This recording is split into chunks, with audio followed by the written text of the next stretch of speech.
மாற்று கட்சியிலே இருக்கிற எம்எல்ஏக்களை திருடுகிறான். எம்எல்ஏவை தான் திருடுகிறானா என்று பார்த்தால் எம்எல்ஏவை மட்டும் திருடவில்லை, தேர்தல் அறிக்கையே திருடி இருக்கிறான்.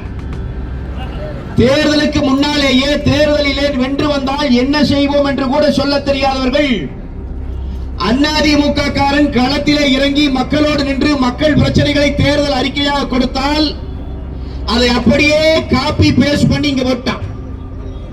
எங்கேயுமே தண்ணியை இல்ல நிறுத்தி போட்டான். அட இந்த தண்ணிய போராடி வாங்கி கொடுங்க விஜய், முதலமைச்சர் விஜய் போராடி வாங்கி கொடுங்கன்னு கேட்டா ஜனநாயகன் பாருங்கிறான். கல்யாண சுந்தரம் ரெட்டலைக்காக நிக்கிற வரைக்கும், கழகத்துக்காக நிக்கிற வரைக்கும் அதற்காக கொடுக்கப்பட்ட மரியாதை. அட போனதுதான் போனேன், காருக்கு காவலனாகவா போய் சேரணும். ஏற்கனவே திமுகவுக்கு 9 மினிஸ்டர் நம்ம தான் கொடுத்தோம், 9 மினிஸ்டர் நம்ம தான். நம்ம அது எல்லாம் சேர்த்து 13. 50 வருஷமா காவிரி தீக்காம பிரச்சனை தீக்காம என்ன பண்ணீங்க? அவனுக்கு என்ன நடந்துச்சுன்னே தெரியாது. அட போன வருஷம் ஏண்டா தண்ணி வந்துச்சு, இந்த வருஷம் ஏண்டா வள்ளின்னு கேட்கிறோம். 50 வருஷமா என்ன பண்ணோன்னு கேட்டவனுக்கு 2 செய்தியை மட்டும் நாம் சொல்லுகிறோம். எங்கள் முதலமைச்சரே சாகும் வரை உண்ணாவிரதத்திலே இருந்து எங்கள் புரட்சி தலைவி அம்மா அவர்கள் மீட்டுக் கொடுத்த உரிமையடா இந்த உரிமை. புரட்சி தமிழர் எடப்பாடியார் ஆட்சி காலத்திலே சட்ட போராட்டம் நடத்தி வென்றெடுத்த உரிமைடா இந்த உரிமை. நாடாளுமன்றத்திலே எங்களுடைய 37 நாடாளுமன்ற உறுப்பினர்கள் நாடாளுமன்றத்தை முடக்கி பெற்ற உரிமையடா இந்த உரிமை. தமிழ்நாடு முழுக்க அண்ணா திராவிட முன்னேற்ற கழகத்தினுடைய தொண்டர்கள் இன்னும் தாங்கள் உயர்த்திய விரலை இறக்கி பிடிக்கவில்லை. புரட்சி தலைவர் புரட்சி தலைவி அம்மாவின் பாதையை மறக்கவில்லை. புரட்சி தமிழரின் பாதையிலே இன்றைக்கு அவர்கள் ஒன்றிணைய தயங்கவில்லை. கழகம் உயிர்ப்போடு இருக்கிறது. அதிமுக என்ன பண்ணுச்சுன்னு கேட்கிறவனுக்கு 7.5 விழுக்காடு உள்ளிட ஒதுக்கீடு கொண்டு வந்து ஆயிரக்கணக்கான குடிசை வீட்டிலே இருந்து வந்த பிள்ளைகளை எம்பிபிஎஸ் டாக்டர் ஆக்கி பார்த்தது நாங்க. எங்க அண்ணன் எடப்பாடியார், எங்க புரட்சி தலைவி அம்மா.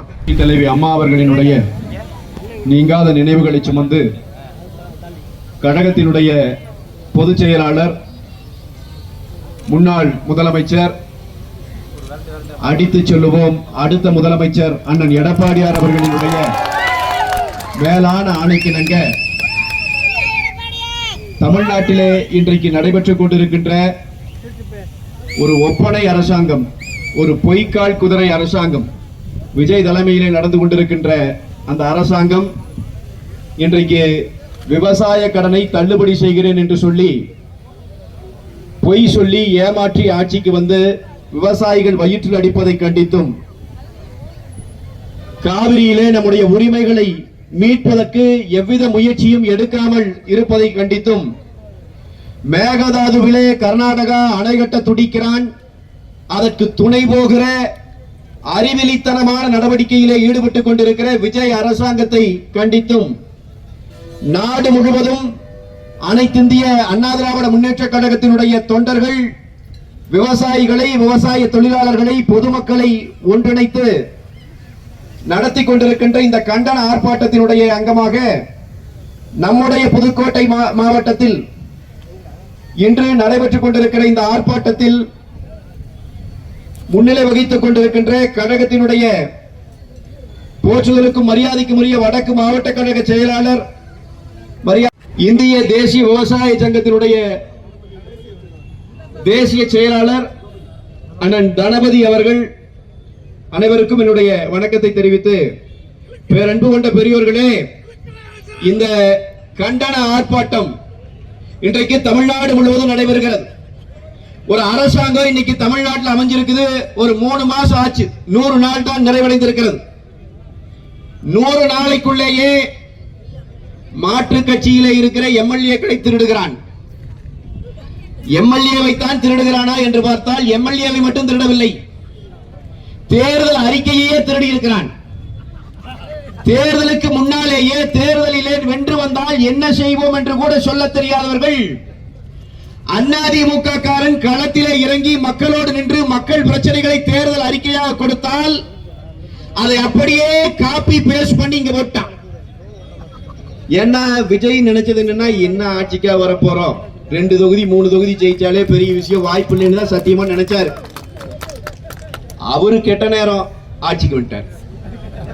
நாம என்ன தேர்தல் அறிக்கை கொடுத்தோமோ நாம மகளிருக்கு அண்ணன் எடப்பாடியார் அவர்கள் முதலமைச்சரானால் அண்ணா திராவிட முன்னேற்ற கழகம் ஆட்சி அமைத்தால் மகளிருக்கு மாதந்தோறும் அனைத்து குடும்ப தலைவிகளுக்கும் மாதம் 2000 ரூபாய் வழங்குவோம் என்று அறிவித்தோம்.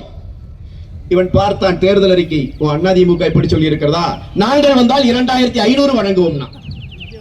நாம் சொன்னோம் ஆண்டுக்கு ஒரு வருடத்துக்கு 3 சிலிண்டர் ஒவ்வொரு குடும்பத்திற்கும் இலவசமாக வழங்குவோம். இவன் உடனே சொன்னான் நாங்கள் வந்தால் 6 வழங்குவோம். நாம் சொன்னோம் படித்த இளைஞர்கள் வேலை வாய்ப்பகத்தில் பதிவு செய்து வேலை இல்லாமல் இருந்தால் அவர்களுக்கு ஊக்கத்தொகை உதவித்தொகை வழங்குவோம் என்றோம். இவன் உடனே பார்த்தான் நாங்கள் வந்தால் 4000 வழங்குவோம். ஆனால் எடப்பாடியார் அறிவித்தால் அதிமுக ஆட்சிக்கு வந்தால் பேருந்துகளிலே மகளிர் விலையில்லா பயணம் இலவசமாக பயணிக்கலாம் என்றார். இவன் பார்த்தான் சரி நம்ம ஆட்சிக்கா வரப்போகிறோம் என்று சொல்லி நான் ஆட்சிக்கு வந்தால் அடுத்த நிமிடமே தமிழ்நாட்டில் இருக்கிற அனைத்து பேருந்துகளிலும் இலவசமாக பயணிக்கலாம் என்று சொன்னான். இப்படியே சொல்லிவிட்டு போனான். தமிழ்நாட்டினுடைய கெட்ட நேரம் ஆட்சிக்கு வந்து விட்டான். வந்த பிறகு இப்பொழுது பட்ஜெட் போட்டிருக்கிறான். தாய்மார்கள் இத்தனை பேர் நிற்கிறீர்கள், நான் கேட்கிறேன் 2500 ரூபாய் வந்திருக்கிறதா? கொடுத்திருக்கிறானா? ஆண்டுக்கு 6 சிலிண்டர் என்றால் 2 மாசத்துக்கு ஒரு சிலிண்டர் கொடுத்திருக்கணும். வந்திருக்கா? சிலிண்டர் இலவசமா வந்திருக்கா? படித்த பட்டதாரி இளைஞர்கள் யாருக்காவது உதவித்தொகை வந்து சேர்ந்திருக்கிறதா? அப்ப பேருந்துல எத்தனை பேருந்துல இப்ப இலவசமா போலாம்? எல்லா பேருந்தும் போயிடலாமா? கொடுத்துட்டாரா?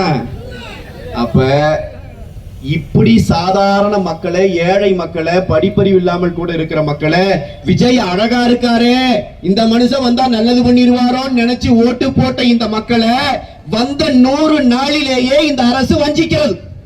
இதெல்லாம் ஒரு பக்கம் இருக்குதுன்னா அன்பான பெரியவர்கள் புரிந்து கொள்ள வேண்டும். நாங்கள் ஆட்சிக்கு வந்தால், விஜய் சொன்னார், அவர் தேர்தலுக்கு முன்னால் சொன்னார், ஆட்சிக்கு வந்தால் 5 ஏக்கர் நிலத்திற்கும் குறைவாக நிலம் வைத்திருக்கிற விவசாயிகள் கூட்டுறவு வங்கியிலே வாங்கி இருக்கிற கடன் முழுமையாக ரத்து செய்யப்படும் என்று அறிவித்தார். எப்படி? 5 ஏக்கருக்கு குறைவா விவசாயி வச்சிருந்தா கூட்டுறவு வங்கியில வாங்கிக்கிற கடன் முழுமையா தள்ளுபடினார். 5 ஏக்கருக்கு மேல இருந்தா என்ன சார்னு கேட்டோம். அவங்க வாங்கி இருக்கிற கடன் பாதி கடனை தள்ளுபடி பண்ணிடுவோம். இதை சொன்னது மட்டும் இல்ல, அச்சடிச்சு கொடுத்துட்டான், எல்லார் கையிலையும் கொடுத்துட்டாங்க. நம்ம மக்களும் பார்த்துட்டு அழகா வேற இருக்கிறார், நல்லா வேற டான்ஸ் ஆடுறார், உண்மையைத்தான் சொல்லுவாரோ என்று கருதி வாக்கை போட்டு விட்டார்கள். வந்து உட்கார்ந்து விட்டார். இப்பொழுது பார்க்கிறோம் அந்த விவசாயிகள் வாங்கி இருக்கிற கடனை 75,000 ரூபாய்க்குள்ள வாங்கி இருந்தா கடன் தள்ளுபடிங்கிறான். சொல்லும் போது என்ன சொன்னேன்? 5 ஏக்கர் நிலம் வச்சிருக்கிறவங்க எவ்வளவு கடன் வாங்கி இருந்தாலும் தள்ளுபடின்னு. இப்ப 75,000 ரூபாய்க்குள்ள இருந்தா கடன் தள்ளுபடி, 75,000 ரூபாய்க்கு மேல போனா பாதி கடன் தள்ளுபடிங்கிறான். பச்சையான துரோகமா இல்லையா? பச்சையாக மக்களை, விவசாயிகளை, விவசாய தொழிலாளர்களை ஏமாற்றுகிற வேலையா இல்லையா? அப்ப வெள்ளையாக்குறவன், அழகாக்குறவன், பொய் சொல்ல மாட்டான்னு நினைச்சு ஓட்டு போட்ட மக்களை எவ்வளவு சாதாரணமா ஒரு நடிகன் மேலே உட்கார்ந்து கொண்டு ஏமாற்றுகிறான் என்பதை அன்பு மக்கள் புரிஞ்சுக்கணும். அதை சொல்லுவதற்கு தான் அதிமுக களத்தில் அளிக்குது. நம்ம வீட்டுல இருக்கிற பெரிய விராட்டு தான் நம்முடைய அண்ணன் எடப்பாடியா இருக்கிறாரு. நம்மால அதனாலேயே ஓட்டு போட முட்டான் சில பேர்.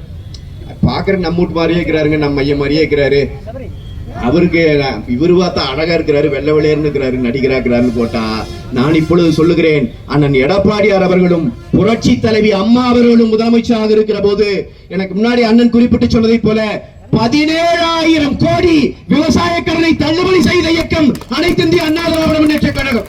17,000 கோடி விவசாய கடன் தள்ளுபடி பண்ணும். எத்தனை ஆயிரம் விவசாய தொழிலாளர்கள் கூட அதிலே பயன்பெற்றார்கள். ஒரு விவசாயி விவசாயம் பண்ணும் போது அவருக்கு இந்த கடன் தள்ளுபடி செய்தால் விவசாய தொழில் மேம்பட்டது. விவசாய தொழிலாளர்கள் அன்னைக்கு எவ்வளவோ பலனடைஞ்சாங்க. இன்னைக்கு மூச்சோடு போட்டு உட்கார வச்சுட்டான், தலையில துண்டை போட்டு உட்கார வச்சுட்டான். இந்த வேகாத வெயில நாமே நின்று கத்துறோம், கத்த வச்சுட்டான். அப்ப ஓட்டு போட்ட மக்களும் சிந்திச்சு பார்க்கணும். இந்த நம்ம தம்பி தங்கைங்க, இந்த சின்ன பசங்க பிள்ளைங்க நம்ம கிட்ட வந்து எங்க தலைவருக்கு ஓட்டு போடு, எங்க தலைவருக்கு ஓட்டு போடுறான்ல, இப்ப அவனை கூட்டிட்டு வந்து வீட்டுக்குள்ள உட்கார வச்சு இங்க வா, கரண்ட் பில்லு 300 ரூபாய் கட்டிட்டு இருந்தேன், 2,500 ரூபாய் வந்து வைக்குது, உங்க தலைவன் தான் பண்ணிக்கிறான், பதில் சொல்லணும்னு நாம கேட்கணும். இப்போ அந்த குழந்தைகளை திட்டி பயன் இல்லை, அதுக்கு ஏமாந்துருச்சு பாவம். 20 வயசு 22 வயசு பசங்க பிள்ளைங்க ஏமாந்துருச்சு. அந்த குழந்தைகளுக்கு இப்ப நாம எடுத்து சொல்ல வேண்டிய நேரம். அதே போல இந்த அரசாங்கம் நம்முடைய உரிமைகளை காட்சியில பறக்க விடுறான். தாய்மார்கள் இத்தனை பேர் இருக்கிறீங்க, நான் உங்களுக்கு சொல்றேன், இந்த வெயிலிலே நிற்கிற போதே நமக்கு இவ்வளவு கொடுமையான இந்த வெயில் அனுபவிச்சு நிற்கிற இவ்வளவு பிரச்சனை. ஆனா இந்த காவிரியில உரிமையை மீட்க வேண்டும் என்பதற்காக தமிழ்நாட்டில் இருந்த ஒரு தலைமகள் இந்தியாவின் திசை வழியே தன்னுடைய அரசியலால் திருப்பிய புரட்சி தலைவி அம்மா அவர்கள் அந்த மனித தெய்வம் இந்த காவிரி உரிமையை மீட்பதற்காக 4 நாட்கள் சொட்டு தண்ணீர் அருந்தாமல் உண்ணாவிரதம் இருந்தார். இந்த உரிமைக்காக அவர் போராடினார். தன்னுடைய உயிரை கொடுப்பதற்கும் தயாராக இருந்தார். புரட்சி தமிழர் எடப்பாடியார் ஆட்சி காலத்திலே நம்முடைய நாடாளுமன்ற உறுப்பினர்கள் நாடாளுமன்றத்தையே முற்ற முழுவதுமாக முடக்கினார்கள். ஒட்டுமொத்த இந்தியாவும் தமிழ்நாட்டை திரும்பி பார்த்தது, காவிரியை திரும்பி பார்த்தான். என்னடா பிரச்சனை காவிரியிலேன்னு அவ்வளவு பாடுபட்டு நாம் உச்ச நீதிமன்றத்தில் தீர்ப்பு வாங்கணும். உச்ச நீதிமன்றம் சொல்லுச்சு, தமிழ்நாட்டினுடைய அனுமதி இல்லாமல் அங்க எந்த அணையும் கட்டக்கூடாது, தமிழ்நாட்டுக்கு நீரை கொடுத்தாகணும். காவிரி நடுவர் ஆணையம் சொல்லுச்சு, தீர்ப்பெல்லாம் வாங்கியாச்சு. இப்ப ஜூன் 12ஆம் தேதி விவசாயிகள் தலைவர் இருக்கிறீங்க, உங்களுக்கு தெரியும், நமக்கு மேட்டூர் அணை திறந்திருக்கணும் இல்லைங்களா? ஜூன் மாசம் நமக்கு ஒரு 9 டிஎம்சி தண்ணி வந்திருக்கணும். ஜூலைல ஒரு 20 டிஎம்சி தண்ணி வந்திருக்கணும். மொத்தம் 30 டிஎம்சி தண்ணிக்கு 3 டிஎம்சி கூட வரல, ஒண்ணும் வரல. அணையே திறக்கல, திறக்க முடியல. தண்ணி இந்த தானே திறப்ப, தண்ணி அவன் விட்டா தானே வரும். என்னையா பண்ணின்னு கேட்டா, தண்ணி இல்லாம குடிக்கிறதுக்கு தண்ணி இல்லாம சாணம் சாகுது. குறுவை சாகுபடி பண்ணவே முடியாதுங்கிற நிலைமை வந்துருச்சு. இப்ப நமக்கு கூட கால்வாய் பாசனங்கள் எடுத்து புதுக்கோட்டை மாவட்டத்திலே கூட அறந்தாங்கி உள்ளிட்ட பகுதிகள் எல்லாம் நமக்கு வந்து சேர வேண்டியது. எங்கேயுமே தண்ணியே இல்ல, நிறுத்தி போட்டான். ஆனா இந்த தண்ணிய போராடி வாங்கி கொடுங்க விஜய், முதலமைச்சர் விஜய் போராடி வாங்கி கொடுங்கன்னு கேட்டா ஜனநாயகன் பாருங்கிறான். ஃபர்ஸ்ட் ஷோ போய் பார்த்துட்டு தண்ணியாவது தவிடாவது, படம் பாரு, படம் பார்த்துட்டு குதி, நல்ல கழுதையாட்ட குதி, வெளியே ஓடிவா. பையன், நம்ம வீட்டு பையனை வாயும் வயிற்றையும் கட்டி படிக்க வைக்கிறோம் பாருங்க. இந்த ஒரு பையன் படிச்சான்னா நம்ம குடும்ப நிலைமை மாறின்னு கஷ்டப்பட்டு படிக்க வைக்கிறோம்ல, அந்த பையனை கூட்டிட்டு போய் கட் அவுட்டுக்கு பால் ஊத்த சொல்றான். குதிச்சானா இல்லையா? பாத்தீங்களா இல்லையா? இப்பவும் இந்த ரெட்டலக்காரன் தான், இந்த எம்ஜிஆர் கட்சிக்காரன் தான், இந்த அம்மா கட்சிக்காரன் தான், இந்த எடப்பாடியார் கட்சிக்காரன் தான் தெருவில் இறங்கி படம் பார்த்தா வயிறு நம்பாதுரா, தயவு செய்து தண்ணி உடற்கு போறாரா என்று கேட்டு நிக்கிறோம். அப்ப திருவாளர் விஜய் அவர்கள் இந்த நாட்டினுடைய முதலமைச்சர் வாயே திறக்க மாட்டேங்கிறார். இங்க காங்கிரஸ்காரனை கூட்டணியில் சேர்த்திட்டாங்க. 60 வருஷம் பழசுங்க, 60 வருஷம் பழசு. அதை தூக்கிட்டு வந்து புதுசுன்னு உங்க வீட்டு கொடுத்தா எத்தனை ஆத்திரம் வரும் உங்களுக்கு? 60 வருஷமா இந்த காங்கிரஸ்காரனை உள்ள விடக்கூடாதுன்னு வச்சிருக்கிறோம். என்னைக்கெல்லாம் ஆட்சியில் இருந்தானோ அன்னைக்கெல்லாம் தமிழர்களை கொன்று குவித்திருக்கிறான். 60 வருஷமா வச்சிருந்த படைய ஒன்ன தூக்கிட்டு வந்து இதோ புதிய மாற்றுங்கிறார் விஜய். கர்நாடகாவிலையும் காங்கிரஸ் ஆட்சி பண்றான், இங்கேயும் காங்கிரசுடைய ஆட்சி. இந்த 2 பேரும் சேர்ந்து தமிழ்நாட்டினுடைய மக்களை இன்றைக்கு வஞ்சிக்கிறான். ஒரு நயவஞ்சக வேலை செய்யறான். தாய்மார்களுக்கு நான் சொல்றேன், பார்க்கறதுக்கு அழகா இருக்கிறாங்க, திரையில வந்து டயலாக் பேசுறாங்கிறங்காட்டி அவன் நல்லவன் அல்ல என்பதை நாம் புரிந்து கொள்ள வேண்டாமா? நம்முடைய முதலமைச்சர் விஜய் அவர்களும் நல்ல ஒரு குறிய வேலையை செய்யவில்லை. வஞ்சிக்கிறார், நேரடியாக மக்களை வஞ்சிக்கிறார். மேகதாதுவிலே அவன் அணை கட்டுவேன்கிறான். அணை கட்டுனா சுடுகாடு ஆயிருவோம். எழுதி வச்சுக்கோங்க, டெல்டா மாவட்டங்கள் குறிப்பா சுடுகாடு ஆயிருவோம். இந்த மாவட்டங்கள்ல வாழ முடியாத நிலைமை வந்துடும். ஆனா அவன் அணை கட்டியா தீர்மானம் கர்நாடகா. இங்கிருந்து பேச வேண்டிய முதலமைச்சர் வைப் பண்ணிட்டு இருக்காரு. ஒரு ரீல்ஸ் எடுத்து போட்டு வைப் பண்ணிட்டு இருக்காரு. வைப் பண்றதுக்கு இப்ப புதுக்கோட்டையில இருந்தும் ஆள் கூட்டிட்டு போயிருக்காரு. இது பூரா இப்ப கூட சேர்ந்து எல்லாம் கால கொடுமை கருமம் அளவு. நாங்க வந்து பின்னாடி நின்னோம், கூடவே நின்னோம், ஓடி ஓடி உழைச்சோம், எல்லாம் பண்ணி கொடுத்தோம். எதுக்கு தெரியுமா? கல்யாண சுந்தரம் வந்தான்னு இத்தனை பேர் அண்ணங்கள்லாம் வந்து வணக்கம் சொல்றாங்க, ஒரு சால்வு போடுறாங்க. எதுக்கு? கல்யாண சுந்தரம் பெரியதுன்னா. கல்யாண சுந்தரம் ரெட்டலைக்காக நிக்கிற வரைக்கும், கழகத்துக்காக நிக்கிற வரைக்கும், அதற்காக கொடுக்கப்பட்ட மரியாதை. ஆனா போனதுதான் போனேன், காருக்கு காவலனாகவா போய் சேர வேண்டும்? நீங்கள் உங்களுக்கு மான மரியாதை பற்றி கவலை இருக்காது, எங்களுக்கு கொஞ்சம் வெட்கமாய் இருக்கிறது. என்னடா கிரகம் நாங்க இப்படி வச்சிருந்தோமே. ஆனால் பிரச்சனை இல்லை என் அன்பு சொந்தங்களே, நான் சொல்லுகிறேன், கூடி நிற்கிற கூட்டத்தை பார்க்கிற போது யாரெல்லாம் வேலை செய்ய முடியாதபடிக்கு தடுத்து வைக்கப்பட்டிருக்கிறார்களோ அவர்களெல்லாம் எழுந்து வேலை செய்ய களம் வந்திருக்கிறது, காலம் வந்திருக்கிறது. புரட்சி தலைவி அம்மா அவர்களினுடைய ஆன்மா இந்த இயக்கத்தை இன்னும் வழி நடத்துகிறது என்பதற்கு இதைவிட என்ன எடுத்துக்காட்டு உங்களுக்கு வேண்டும் தோழர்களே? நாம் இன்றைக்கு இருக்கிறோம், இந்த கழகம் இருக்கிறது. இப்ப மாவட்ட கழக செயலாளர் நாங்க சந்திக்கிற போது MBBS படிக்கிற மாணவர்கள், மருத்துவக் கல்லூரியில படிக்கிறவர்கள், வழக்கறிஞர்கள், பொறியாளர்கள், எத்தனையோ படித்த இளைஞர்கள் இன்றைக்கு கழகத்தை நோக்கி வருகிறார்கள் என்று சொன்னால் 7.5 சனி நீங்கி இருக்கிறது என்பதை புரிந்து கொள்ள வேண்டும். இனி சுக்கிர திசைதான், ஒரு வயலும் தடுத்து நிறுத்த முடியாது. எனவே கழகத்தினுடைய இந்த கழகத்திலிருந்து நிறைய கொண்டு போன அதெல்லாம் நம்ம மறுக்கல. ஏற்கனவே திமுகவுக்கு 9 மினிஸ்டர் நம்ம தான் கொடுத்தோம், 9 மினிஸ்டர் நம்ம தான். ஆமா, அது எல்லாம் சேர்த்து 13 அத்தனையும் நம்ம தான் கொடுத்து வச்சிருந்தோமா. இப்ப இவர் வர்றாரு, இவருக்கு கொஞ்சம் கொடுக்குறோம். அவன் என்ன பண்ணான்னா நம்ம கிட்ட மினிஸ்டர் அந்தவங்கள கூட்டிட்டு போயிட்டான், நம்ம கிட்ட சட்டமன்ற உறுப்பினர் அந்தவங்களே கூட்டிட்டு போயிட்டான். ஒருத்தர் சும்மா முதலமைச்சர்னு சொல்லி வச்சிருந்தோம், அவரையே கூட்டிட்டு போயிட்டான். ஆனால் நீங்கள் ஒன்றை கவனியுங்கள் என் அன்பு சகோதரர்களே, கழகத்தினுடைய தொண்டர்களே, தோழர்களை கவனியுங்கள். MLA-வை கூட்டிட்டு போனா, அமைச்சரை கூட்டிட்டு போனா, முதலமைச்சரை கூட கூட்டிட்டு போனா இந்த கழக தொண்டனினுடைய கணுக்கால் ரோமத்தை கூட தொட முடியல. ஒரு தொண்டனும் நகரல. தமிழ்நாடு முழுக்க அண்ணா திராவிட முன்னேற்ற கழகத்தினுடைய தொண்டர்கள் இன்னும் தாங்கள் உயர்த்திய விரலை இறக்கி பிடிக்கவில்லை. புரட்சி தலைவி அம்மாவின் பாதையை மறக்கவில்லை. புரட்சி தமிழரின் பாதையிலே இன்றைக்கு அவர்கள் ஒன்றிணைய தயங்கவில்லை. கழகம் உயிர்ப்போடு இருக்கிறது. மாவட்டத்தில் ஒவ்வொரு மாவட்டத்திலையும் இன்னைக்கு இந்த கழகம் இவ்வளவு உயிர்ப்போடு இன்னைக்கு ஆர்ப்பாட்டத்தை நடத்துதுன்னா எவ்வளவு வலுவா இருக்கிறோம்ங்கிறத பாருங்க. அப்ப நாம நின்று களத்திலே இந்த வேலையை செய்ய என்றைக்கும் தயங்கவில்லை. மக்களுக்காக, விவசாயிகளுக்காக, விவசாய தொழிலாளர்களுக்காக, மீனவர்களுக்காக நாம் நிற்கிறோம். என் அன்பு சொந்தங்களுக்கு நான் சொல்லுகிறேன், இன்றைக்கு அமைந்திருக்கிற அரசு தமிழ்நாட்டினுடைய இந்த உரிமைகளை முழுக்க அடகு வைக்கிறது. விஜய் அவர்கள் பேசுகிற போது சட்டமன்றத்தில் எழுந்து பேப்பரை பார்த்து படிக்கிறார். படிக்கிற போது சொல்றாரு, நானே கர்நாடகா போகலாம் என்று இருந்தேன். எனக்கெல்லாம் உண்மையிலே நெஞ்சு வலியே வந்துருச்சு.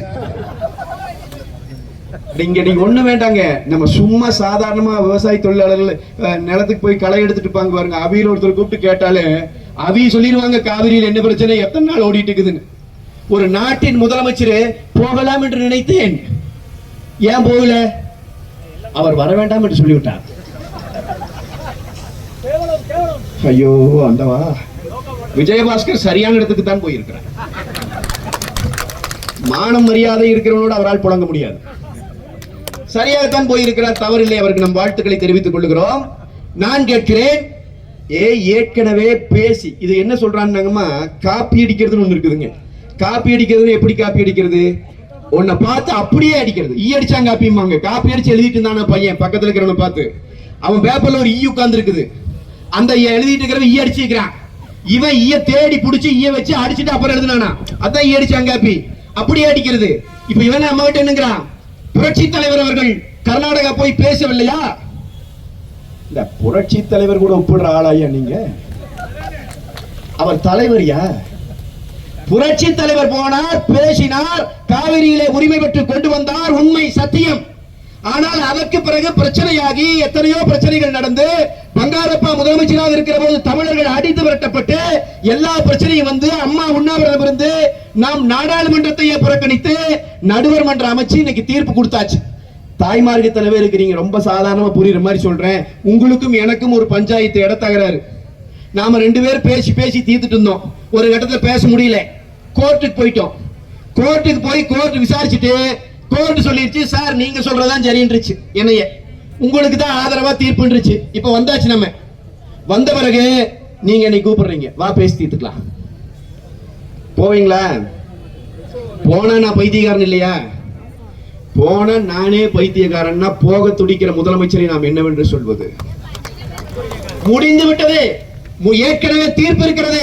தீர்ப்பை அமல்படுத்த வேண்டிய இடத்திலே இருக்கிறவர்கள் இந்த வேலையை செய்யாமல் இன்றைக்கு தள்ளி போடுகிறார்கள். சட்டமன்றம் எனக்கு முன்னால் அண்ணன் சொன்னதை போல கூத்தடிக்கிற இடமா மாறி கிடக்குது. ஒருத்தர் இருந்துச்சு உங்க மாமனாருக்கு எழுங்கிறாரு, ஒருத்தர் இருந்துச்சு உங்க அப்பாவுக்கு எழுங்கிறாரு. இடையில நம்முடைய பொதுச் செயலாளர் மட்டும்தான் அண்ணன் புரட்சி தமிழர் எடப்பாடியார் மட்டும்தான் எழுந்து ஏய் காவிரி உரிமையை உச்ச நீதிமன்றத்தில் கேளியா, விவசாய சங்கங்களை விவசாய தொழிலாளர் சங்கங்களை கூப்பிட்டு கருத்து கேளியா, அனைத்து கட்சி கூட்டத்தை கூட்டியான்னு சட்டமன்றத்தில் நம்ம தான் பேசிட்டு இருக்கோம். மக்கள் பிரச்சனை இன்னைக்கும் ரெட்டரை தான் பேசிட்டு இருக்குது. புரட்சி தமிழர் எடப்பாடியார் தான் பேசிட்டு இருக்கார். இவன் பூரா கூத்தடிச்சிட்டு இருக்கிறான். என்னன்னே தெரியாம ஏதோ ஒரு கிரகத்தை பேசிட்டு சட்டமன்றத்தை பார்த்தா ஏண்டா கிரகம் அளவு இந்த நாட்டுல பொருந்துங்கிற அளவுக்கு இன்னைக்கு நிலைமை. பார்க்காதீங்க, இதயம் பலகீனமானவர்கள், கர்ப்பிணி பெண்கள், இவங்க எல்லாம் பார்க்காதீங்க சட்டமன்றத்தை. அவ்வளவு மோசமா இருக்குது. அமைச்சருக்கு ஒன்னும் ஒரு அளவும் தெரிய மாட்டேங்குது. எனவே இந்த நிலையெல்லாம் மாற வேண்டும். அது இந்த அரசுக்கு நாம் இன்றைக்கு இடுகிற முழக்கம், இந்த அரசினுடைய செவிப்பறைகளை கிழிக்க வேண்டும். மக்களினுடைய உண்மையான உணர்வு என்ன என்பதை குழு அறைகளிலே உட்கார்ந்து கொண்டு, ஏசி அறைகளிலே உட்கார்ந்து கொண்டு, ஜிகினா துறைகளிலே நடித்ததன் மூலமாகவே நாட்டை ஆண்டுவிட முடியும் என்று நினைக்கிற திருவாளர் விஜய் அவர்களுக்கு புரிய வேண்டும். மக்களின் குரல் வேறாக இருக்கிறது. வேகாத வெயில்ல நின்று செத்து போயிருவோம்டா, காப்பாத்துங்கடான்னு எங்கள் மக்கள் இன்றைக்கு கையேந்துகிற நிலையிலே நாங்கள் கரங்களை உயர்த்தி முழக்கங்களை கொடுக்கிறோம். விஜய் அவர்களே, கட்டாயமா இந்த மக்களின் முழக்கங்களை நீங்க கேட்கணும். இந்த வேலையை நீங்க செய்யணும். உச்ச நீதிமன்றத்தை நாடி உரிமைகளை பெறணும். மேகதாது அணை கட்டுவதை தடுத்து நிறுத்தணும். நீங்க வாக்குறுதி கொடுத்தபடி விவசாய கடனை முழுமையாக ரத்து செய்ய வேண்டும். இதெல்லாம் நம்முடைய கோரிக்கைகள். இன்றைக்கு அந்த கோரிக்கைகளை வைத்து இந்த ஆர்ப்பாட்டம் நடைபெறுகிறது. என் அன்பு சொந்தங்களுக்கு நான் சொல்லுவேன், அநேகமா இந்த ஆட்சி எதிர்த்து நாம நாடு தழுவிய முதல் ஆர்ப்பாட்டத்தை நடத்துறோம். ரொம்ப நாள் இந்த ஆட்சி தாங்காது. நீங்க எழுதி வச்சுக்கோங்க. உண்மை தாங்காது. ஏன் தாங்காது? பூரா குதிரை பேர ஆட்சி தொங்குது. மக்கள் வாக்களிச்சு பாடுபட்டு மக்களிடம் போய் என்னென்னமோ கோரிக்கை வச்சு ரெட்டலையை காட்டி, அம்மாவை காட்டி, புரட்சி தலைவரை காட்டி ஓட்டு வாங்கினவங்க பூரா ரிசைன் பண்ணிட்டு ஓடிட்டு இருக்கிறாங்க. கொஞ்சம் கூட மக்களுக்கு நன்றி உணர்ச்சி இல்லாதவர்களாக மாறி போயிருக்கிறார்கள். இவன் பூரா கூட்டிட்டு போனா இப்ப குதிரை பேர ஆட்சி இங்க நடந்து கொண்டிருக்கிறது. இந்த ஆட்சி கட்டாயம் மிக விரைவிலே தாக்கு பிடிக்க முடியாது. சட்டத்திற்கு விரோதமான ஆட்சி. இன்னைக்கு தமிழ்நாடு உண்மையிலேயே நாசமாயிட்டு இருக்கு. எத்தனை தாய்மார்கள் சொன்னாங்க இவங்க ஆட்சிக்கு வரக்கு முன்னாடி, வந்தா சாராய கடை பூரா மூடிடுவாங்க, சாராயம் குடிச்சு குடிச்சு இப்படி ஆயிடுச்சு சொன்னாங்களா இல்லையா?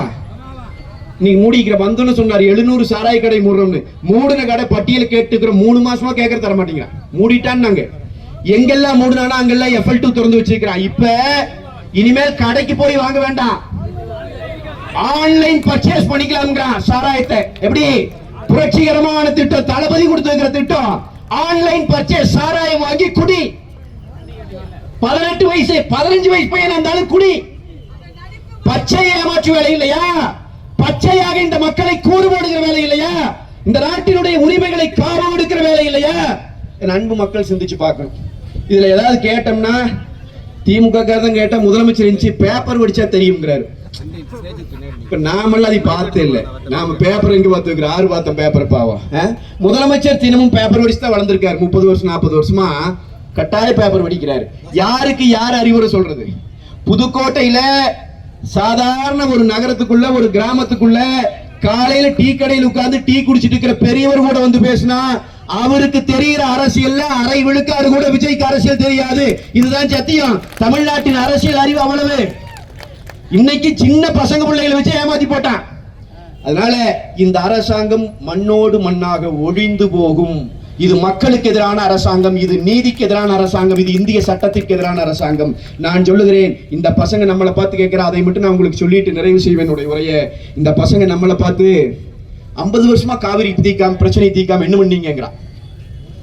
அவனுக்கு என்ன நடந்துச்சுன்னே தெரியாது. அட போன வருஷம் ஏண்டா தண்ணி வந்துச்சு, இந்த வருஷம் ஏண்டா வள்ளின்னு கேட்கிறோம். 50 வருஷமா என்ன பண்ணோன்னு கேட்டவனுக்கு 2 செய்தியை மட்டும் நாம் சொல்லுகிறோம். எங்கள் முதலமைச்சரே சாகும் வரை உண்ணாவிரதத்திலே இருந்து எங்கள் புரட்சி தலைவி அம்மா அவர்கள் மீட்டுக் கொடுத்த உரிமையடா இந்த உரிமை. புரட்சி தமிழர் எடப்பாடியார் ஆட்சி காலத்திலே சட்ட போராட்டம் நடத்தி வென்றெடுத்த உரிமையடா இந்த உரிமை. நாடாளுமன்றத்திலே எங்களுடைய 37 நாடாளுமன்ற உறுப்பினர்கள் நாடாளுமன்றத்தை முடக்கி பெற்ற உரிமையடா இந்த உரிமை. நாங்க தாண்டா போராடணும், அதிமுக காரன் தாண்டா போராடணும்.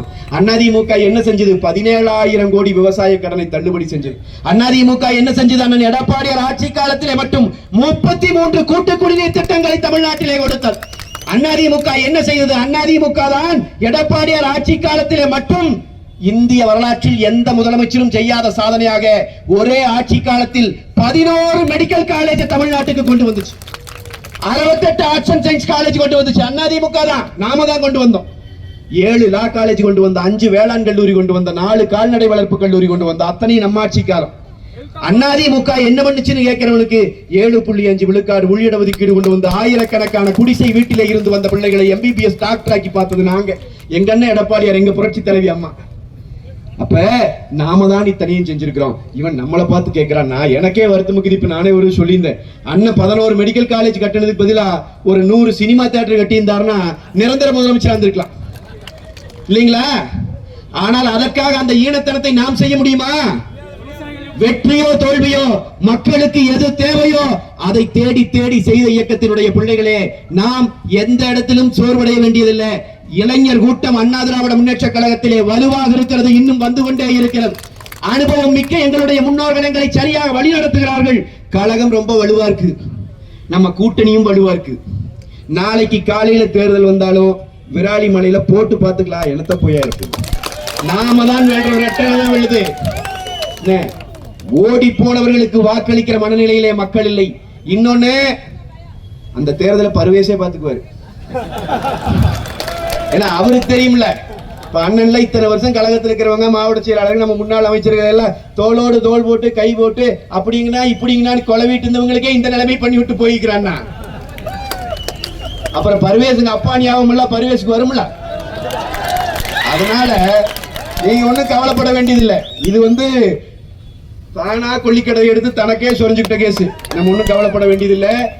எவனெல்லாம் இந்த மண்ணை வஞ்சித்தானோ, இந்த மக்களை வஞ்சித்தானோ, புரட்சி தலைவருக்காக தன்னை இழந்து எவனெல்லாம் கழகப்பணி ஆற்றினார்களோ, யாரெல்லாம் அந்த கரைவேட்டி கட்டுவதை பெருமையாக நினைத்தார்களோ, யாரெல்லாம் அந்த கொடிச்சேலையை கட்டுவதை பெருமையாக நினைத்தார்களோ, அந்த தொண்டர்களை ஏமாற்றி போயிருக்கிற இந்த துரோகிகள் கூண்டோடு அணிந்து போவார்கள். நான் சொல்லுகிறேன், எழுதி வைத்துக் கொள்ளுங்கள்.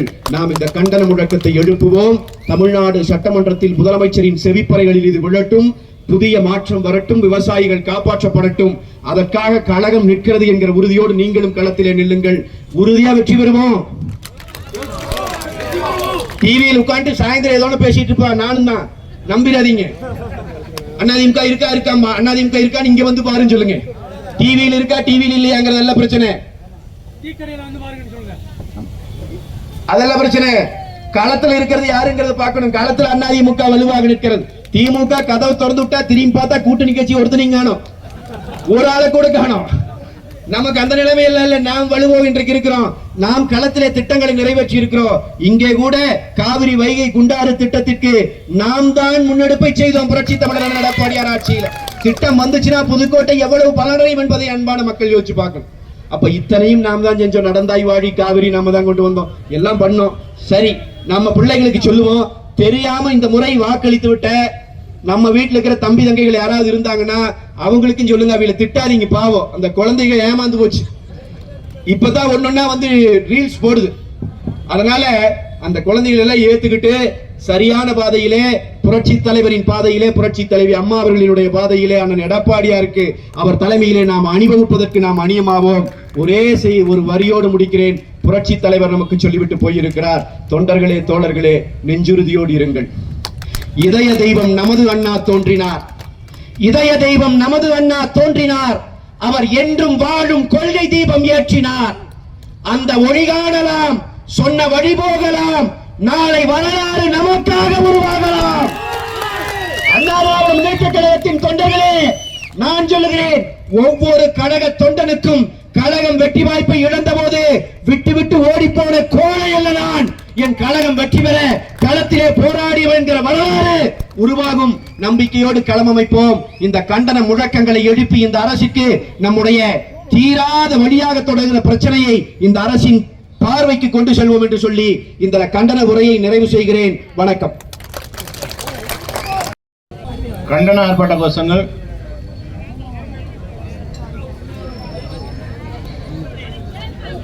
கண்டிக்கிறோம் கண்டிக்கிறோம் கண்டிக்கின்றோம் கண்டிக்கின்றோம்.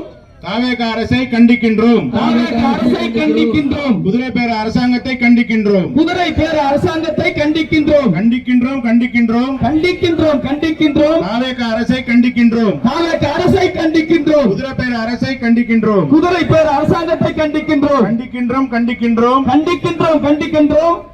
கொடுத்த வாக்குறுதியை நிறைவேற்றாமல் மக்களை ஏமாற்றி வரும் ரீல்ஸ் முதலமைச்சரை கண்டிக்கின்றோம். கொடுத்த வாக்குறுதிகளை நிறைவேற்றாமல் ரீல்ஸ் முதலமைச்சரின் பொய்க்கால் குதிரை அரசை கண்டிக்கின்றோம். பொய்க்கால் குதிரை அரசை கண்டிக்கின்றோம். கண்டிக்கின்றோம் அண்ணா, கொஞ்சம் எல்லாரும் உரத்த குரல்ல ரத்து செய் ரத்து செய் ரத்து செய் ரத்து செய் ரத்து செய் ரத்து செய் ரத்து செய் ரத்து செய் விவசாய கடனை ரத்து செய் விவசாய கடனை ரத்து செய் விவசாய கடனை ரத்து செய் விவசாய கடனை ரத்து செய் கூட்டுறவு வங்கிகளில் கூட்டுறவு வங்கிகளில் விவசாயிகள் பெற்ற மொத்த கடனையும் ரத்து செய் மொத்த கடனையும் ரத்து செய் மொத்த கடனையும் ரத்து செய் மொத்த கடனையும் ரத்து செய். என்னாச்சு என்னாச்சு என்னாச்சு என்னாச்சு என்னாச்சு என்னாச்சு என்னாச்சு என்னாச்சு 5 ஏக்கருக்கு குறைவாக 5 ஏக்கருக்கு குறைவாக நிலம் வைத்திருக்கும் விவசாயிகள் வாங்கிய கடனை ரத்து செய்யப்படும் என்ற தேர்தல் வாக்குறுதிகள் என்னாச்சு? ஏமாற்றாதே ஏமாற்றாதே. பொய்க்கால் குதிரை அரசின் முதலமைச்சரே, உங்களை நம்பி வாக்களித்த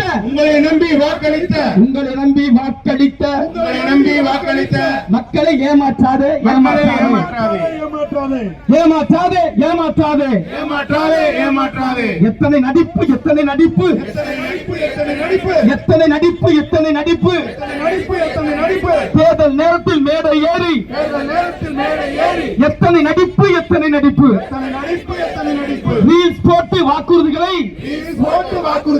அள்ளி அள்ளி கொடுத்தாயே, ரியலில் அதை செய்தாயா? ரியலில் அதை செய்தாயா? கீழே உழைக்கும் மக்களுக்கு உறுதுணையாக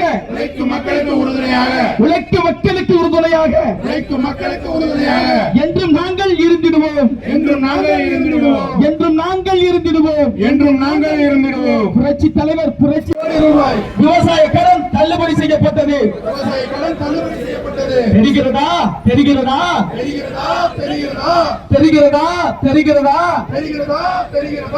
தமிழகத்தை வஞ்சித்து மேகதாதுவில் அணை கட்ட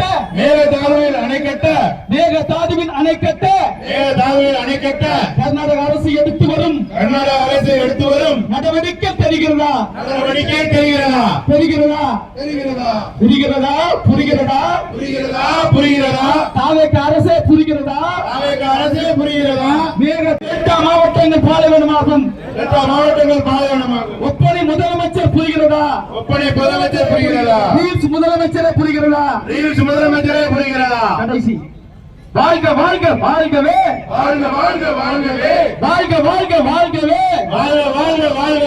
பேரறிஞர் அண்ணாவின் புகழ் வாழ்கவே புரட்சி தலைவரின் பெரும்புகழ் வாழ்கவே புரட்சி தலைவின் நெடும்புகழ் அணிவகுப்போம் புரட்சி தமிழரின் பாதையிலே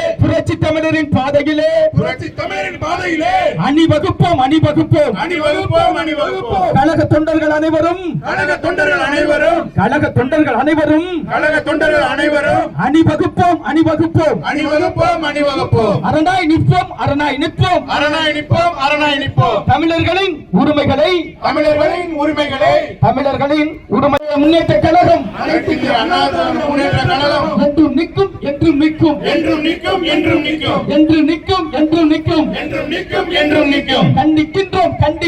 கண்டிக்கின்றோம். வடக்கு மாவட்ட கழகத்தின் சார்பில் தெற்கு மாவட்ட கழகத்தின் சார்பில் கிழக்கு மாவட்ட கழகத்தின் சார்பில் வன்மையாக கண்டிக்கின்றோம். தாவேக அரசை கண்டிக்கின்றோம்.